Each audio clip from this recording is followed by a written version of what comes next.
तर मित्रांनो 20 फेब्रुवारी 2024 रोजी राज्य विधिमंडळाच्या विशेष अधिवेशनामध्ये मुख्यमंत्री एकनाथ शिंदे यांनी पाहिलं तर मराठा आरक्षण विधेयक हे मांडलेलं आणि विधिमंडळाच्या दोन्ही सभागृहांनी एकमताने मराठा आरक्षणाचे विधेयक मंजूर सुद्धा केलेलं।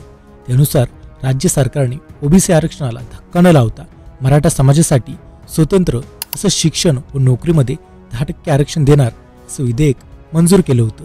मात्र मनोज जरांगे पाटील यांनी या विधेयकावर आक्षेप नोंदवला आणि हे मान्य न करता आपण सगळे सोयरे तरतुदीवर ह्या मसल्याची भूमिका ही घेतली।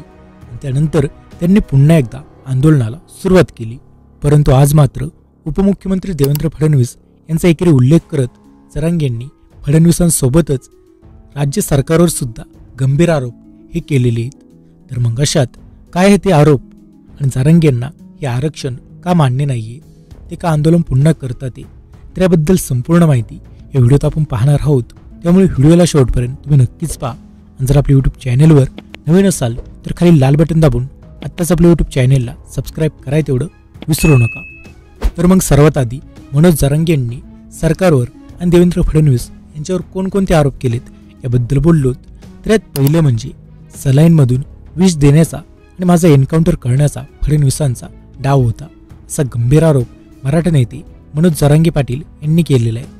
तर देवेंद्र फडणवीस, तुम्ही माझा बळी घ्या पण खोटे आरोप सहन करणार नाही, तुम्हाला कायमच्या आयुष्यातून उठवीन अशा शब्दात जरांगेंनी फडणवीसांना आव्हान दिलं। तर या व्यतिरिक्त माझा बळी घ्यायचा असेल तर सागर बंगल्यावर घ्या, मी आता सागर बंगल्यावर येतो, मला गोळ्या घाला पण खोटे आरोप मी सहन करणार नाही। तर मराठा आरक्षणासाठी मनोज जरांगे पाटील यांचं जालन्यातील अंतरावली सराटीमध्ये आमरण उपोषण हे सुरूच आहे। रविवारी पाहिलं तर जरांगे यांनी पत्रकार परिषदेच्या माध्यमातून मराठा समाजासमोर भाष्य केलं आणि यावेळीच त्यांनी शिंदे फडणवीस सरकारवर अनेक आरोप केले। तर यातीलच आणखीन आरोप पाहिले तर तिथे म्हणतात की मराठ्यांचा दरारा संपवण्यास फडणवीसांचं लक्ष आहे। शिंदेंचं सुद्धा यामध्ये काही लोक असून अजित पवार यांचे सुद्धा 2 आमदार यामध्ये सामील आहेत। तर ओबीसीतून आरक्षण द्यायचं नाही, सगळे सोयऱ्यातून आरक्षण द्यायचं नाही, 10% आरक्षण मराठ्यांवर लादायचं, पण हे पोरग ऐकतच नाही, हे पोरग संपलं पाहिजे, नाहीतर त्याचा गेम तरी करावा लागेल, नसता याला बदनाम तरी करावं लागेल, नाहीतर याला उपोषणात तरी मरू द्यावं लागेल, याला सलाईनमधून विष देऊन तरी मारावं लागेल असा यांचा विचार आहे, म्हणूनच मी सलाईन देखील बंद केली असं म्हणत जरांगेंनी गंभीर आरोप हे सरकारवरच केलेले आहेत। तर याशिवाय पाहिलं तर जरांगे म्हणाले की अजित पवार कधीच राष्ट्रवादी सोडू शकत नाही, छगन भुजबळ कधीच राष्ट्रवादी सोडू शकत नाही, पण हे दोघे सुद्धा फडणवीसांच्या धाकाने हे गेलेले आहेत। तर एकनाथ शिंदे कधीच शिवसेना सोडू शकत नव्हते, अशोक चव्हाण कधीच काँग्रेस सोडू शकत नव्हते, पण हे सुद्धा यांच्या धाकाने गेले। सदाभाऊ खोत आणि राजू शेट्टी यांची दरार निर्माण केली। एकदा धनंजय मुंडे आवाज काढणार होता, त्याला आत टाकू का असं म्हटला आणि धनंजय गप बसला। ज्याने भाजप उभा केला त्या गोपीनाथ मुंडेंच्या मुलीची काय अवस्था केली, एकनाथ खडसे ज्याने भाजप उभी केली त्याची काय अवस्था केली असं म्हणत जरांगेंनी फडणवीस आणि भाजपावर घणाघात केलेला आहे। तर या व्यतिरिक्त जरांगे म्हणाले, देवेंद्र फडणवीस तू मनोज जरांगेच्या मागे लागला आहेस, मी शेतकऱ्याचा पोरगा आहे, तुला पुरून उरेन असं सुद्धा ते म्हणाले। तर ते पुढे म्हणतात की पत्रकारांवर इतका दबाव आहे, त्याला सगळी ताकद दिली, हे सगळे फडणवीसाचंच काम आहे, त्यात मुंबईचे 4-5 समन्वयक आहेत, ते सुद्धा शिंदे साहेबांच्या आसपास फिरतात, मला बदनाम करण्यासाठी टोळी उभी केलेली, ते पत्रकार परिषद घेतील आता बघा, त्याला इथे यायचं होतं पण मी येऊ दिलं नाही। अमित शाह संभाजीनगरला येणार होता, तो आला नाही। 19 तारखेला मोदी येणार होता, ते आले नाहीत, म्हणूनच देवेंद्र फडणवीस हे चिडले, त्यांच्या पुढे गेलेलं त्याला खपत नाही, म्हणूनच मला बदनाम करायचं हे षडयंत्र आहे। जो माणूस स्वतःचा पक्ष सोडत नाही ते याच्यामुळे सोडावं लागलं, देवेंद्र फडणवीस काय चीज आहे हे मला सांगायचंय असं सुद्धा जरांगे म्हणाले। बामणी कावा माझ्या विरोधात चालू देणार नाही असं म्हणत जरांगे यांनी सागर बंगल्यावर येणार, उपोषण करणार असं म्हटलेले आणि आता ते सागर बंगल्याकडे सुद्धा निघालेले आहेत अशीच माहिती समोर येते।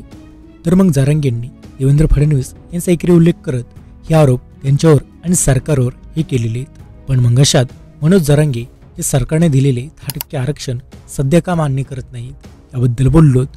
तर इथे मनोज जरांगे यांचं म्हणणे आहे की सरकारने दिलेल्या आरक्षणाचा फायदा हा केवळ 100 ते 150 मराठ्यांनाच हा होणार आहे, बाकीचा समाज हा आरक्षणापासून वंचित राहील, त्यामुळेच सगळे सोयरे याची अंमलबजावणी करून मराठ्यांना ओबीसीमधून आरक्षण द्यावं अशी मनोज जरांगे यांची मागणी।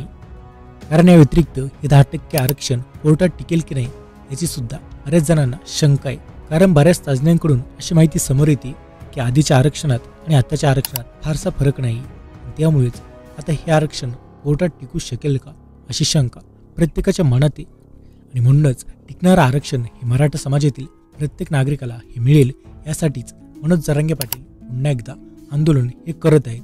कारण त्यांच्या म्हणण्यानुसार जर याऐवजी सगळे सोयरे कायद्याची अंमलबजावणी झाली तर मराठा समाजातील लोकांना कुणबी प्रमाणपत्र मिळणे सोपे होईल आणि ओबीसी मधूनच आरक्षणाचा पर्याय हा खुला होईल असा विचार करून त्यांनी आंदोलनावरच ठाम राहण्याचा निर्णय घेतलाय. आणि हेच कारण आहे की मनोज जरांगे पाटील सरकारने दिलेले आरक्षण मान्य करत नाही, सरकार विरुद्ध आवाज उठवत आहे. दरम्यान पाहिलं तर सगळे सोयरीची अंमलबजावणी ही घेणारच अशी जरांगेंनी स्पष्ट भूमिका ही मांडलेली. सगळे सोयऱ्यांची अंमलबजावणी करूनच घेणार असं जरांगे यांनी स्पष्ट केले. 23 डिसेंबर ते 25 फेब्रुवारीपर्यंत समितीने आजपर्यंत काय केलं असा सवाल जरांगेंनी विचारला. सरकारने फडणवीसांच्या सांगण्यावरून प्रमाणपत्र बंद केलं. माझ्या विरोधात 2 माणसे अंबड आणि गेवराई तालुक्यातील 2 जण नेलेत. नारायण राणे यांच्या माध्यमातून मी काही चूक केली, माझे दुसरे गुन्हे काढणार, तुला माझा बळी पाहिजे तर सागर बंगल्यावर येतो असं म्हणत जरांगेंनी अत्यंत गंभीर आरोप हे सरकारवरच केलेले. दरम्यान मनोज जरांगे यांच्या विरोधात पाहिलं तर मनोज जरांगे पाटील यांचं आंदोलन मराठा आरक्षणासाठी की देवेंद्र फडणवीस यांना टार्गेट करण्यासाठी. त्यांनी हा लढा कशासाठी सुरू केला होता? मनोज जरांगे जी स्क्रिप्ट वाचून दाखवत आहेत ती नेमकी कुणाची? कारण आम्हाला या स्क्रिप्टमधून तुतारीचा वास यायला लागलेला आहे. हा लढा मराठा समाजाचा असेल तर तो लढा मराठा समाजापर्यंतच मर्यादित ठेवावा. जर त्यांनी आमच्या नेत्यांवर आरोप करण्याचं राजकारण केलं आणि खालच्या पातळीवर येऊन टीका केली तर सागर बंगल्याची भिंतही त्यांना ओलांडता येणार नाही अशी प्रतिक्रिया भाजपचे आमदार नितेश राणे यांनी केलेली. तर मग अशात तुमच्यावर काय मत आहे?